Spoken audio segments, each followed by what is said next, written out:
Hello, everybody. This is the new edition of Ask Guillem. Really good questions, and a lot of them, but I'll get 10 answered, and I hope you don't get upset if yours is not there. But there will be more occasions to talk again, I'm sure. Now, the first one is from Alejandro P. Gomez, says Griezmann to leave Barcelona, followed by Graham Simpson, who says part of a swap deal with PSG for Neymar. We published in the Sport that both things are possible, that Griezmann is actually in the shop, they're showing him the door, as we say in Spanish, for him to go and move on. But every possibility is available as well. What that means generally is that the club are saying he's for sale if anybody wants him. And then we will have to see what happens, because I think what's quite clear, and I think one of the questions I've chose deals with this, the market has been transformed. It's a completely different market now. There won't be a huge amount of money being spent in the next market. And that means that will Barcelona really want to lose on a player that they still haven't got enough back from, not in terms of performances, not in terms of money either. But the door is open. That's, I think, all I'm getting from that. And that Neymar wants to come back is another cover of a sport that made the headlines everywhere, because it's true. We've been saying it all along for the last few weeks. Yes, there is the possibility of Neymar coming back. Barcelona are considering that as well. Lautaro Martinez is the other player they would like. I'm not sure they'll be able to get both. But in any case, they will have to sell 7 or 8 players from the squad to actually be able to raise money for one of them. So that's where we stand. And again, it's very early to say anything else. Stephen McBride says, how much of an impact will the current situation have on transfers in the summer? Will players be allowed to move, or will the window be changed depending on next season? That, of course, is something to be decided. What I'm hearing from CEOs, both in the Premier League and in Spain, is that there is no real clear path of what's the thing to do. But everything will have to be agreed, and they hope that that's agreed by the whole of European football, not just by a league or a club, of course. That includes things like, will players stay on after the end of June if their contracts finish? How would a contract to play perhaps until September maybe look like? They are being discussed, all these things. And in terms of the transfer window, it'll either be the shortest transfer window possible, or it'll have to be moved to have some kind of window somewhere, but it doesn't affect the rest of the season. What everybody's clear on is that they want to finish the season. The season has to finish for many reasons. Of course, to comply with the broadcasting contracts, for the fairness of the competition, but just because, as well, as I heard from our CEO in a Premier League club, if the games are played even behind closed doors, and even if it's one a day, that is, the fixture list gets distributed every day, so to entertain the world, if you like, that will mean that the losses won't be great, won't be big, and then they will be able to go on and plan for the following season, whenever that starts as well. I heard that, and it's been published in the Telegraph, that the Premier League was thinking of starting perhaps on the 1st of June and finish it by mid-July and start in mid-August, again the following season. I've asked around and nobody seems to know about it. Perhaps it's something that's been thrown out there by somebody close to the Premier League with the idea of see the reaction of people. But clubs have been told that is in May when the league should resume. Everybody knows that probably that won't be possible. And nothing else official has come out from the Premier League. So we will see. I think it all depends on the decision as La Liga and the Federation, Spanish Federation, have decided. Their next step, or when the league will start, will depend on the governments. When the government feel that that is safe to do so.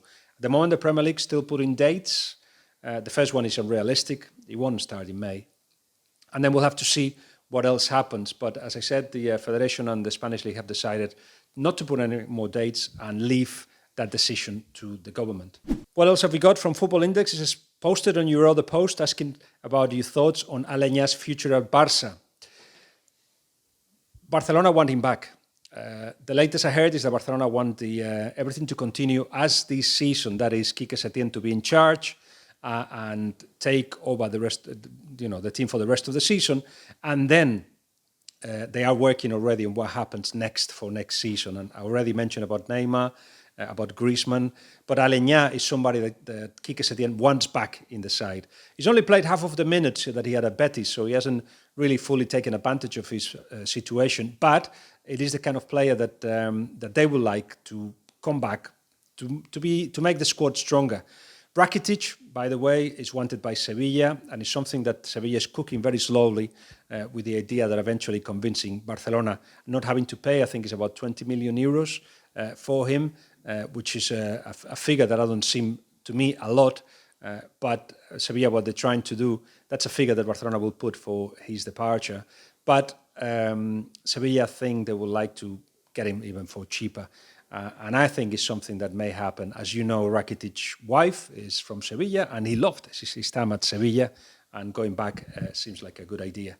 This one from Besko Trajkovic. He says, how do you think Barcelona will proceed once Messi is no longer there?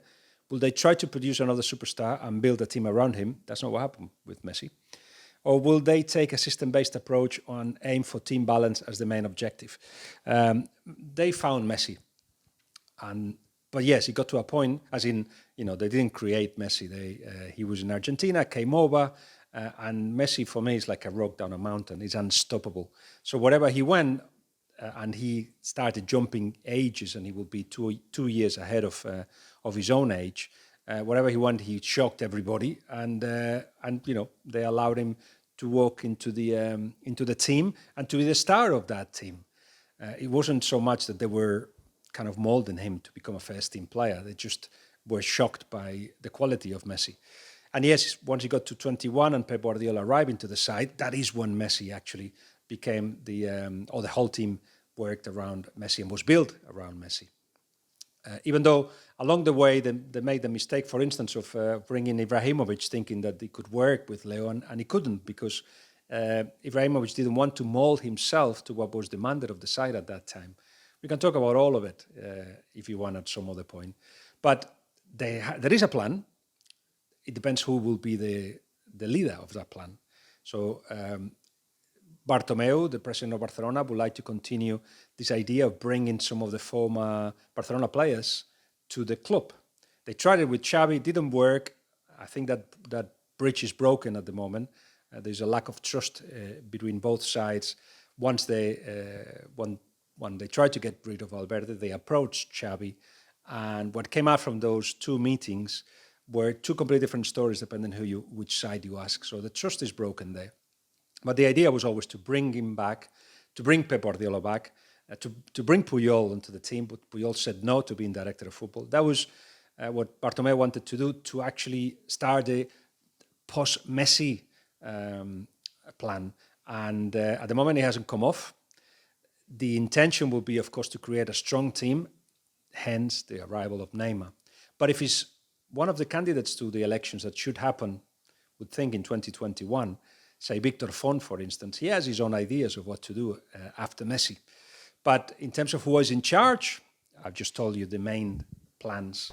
Damien Coyce says, I watched the Diego Maradona documentary yesterday, and it got me thinking, what's the best football documentary you've seen? The bestest one. Bestest one. One that ESPN, in the series of 30 by 30, 30 documentaries, 30 minutes long, there were two. The two Pablos, and it's about Pablo Escobar, both Pablos Escobar. One, of course, the head of the drug cartel, and the other one, the player that got killed. What a fascinating story that is. And the other one was, I can't remember what they called it, but it was a documentary in which they took Martina Navratilova and Chris Evert, the two main leaders of their generation, tennis players, to a weekend home, and they chatted. That's all it was, them two chatting. And that conversation was unbelievable, with Martina Navratilova saying, I envied you, Chris, because you were America's girlfriend. Everybody loved you. And Chris saying, I envied you because you could show on the pitch, on the court, all the passion that you have inside, and much more. So I recommend those two if you can get them. Cobb Janet says, how is Rafa? I hope he's safe. I think he's still in China. If you see or speak to him, send him Liverpool best wishes. You never walk alone. He was actually in Benidorm until about 4 days ago when he actually traveled back to China because the club felt that it was safer to be in China than to be in Spain. So he had been in Spain for a couple of months in a very long pre-season. They still don't know when the season is going to start, but he went back to China with his team, and he will be there, of course, with his coaching staff as well, hoping for the season to restart at some point. It would be good to see his team and the Chinese league be restarted because it'll give us all hope that things will finish soon. And he's fine. Saura V says, do you think that Barcelona will go for fullbacks this season, considering Jordi Alba is aging, out of form, and can run up and down the flank like he used to? There were rumors that Semedo wanted to leave. No, they're actually trying to renew Semedo's contract. Yes, Jordi Alba is one of those players that's reaching his peak. They still think that he's been injured a lot this season. That has been a problem for him. But the plan will be to have him still as number one. I don't think they're convinced about Junior. In terms of fullbacks, yes, they would like, if they had money, they would like to get a strong one.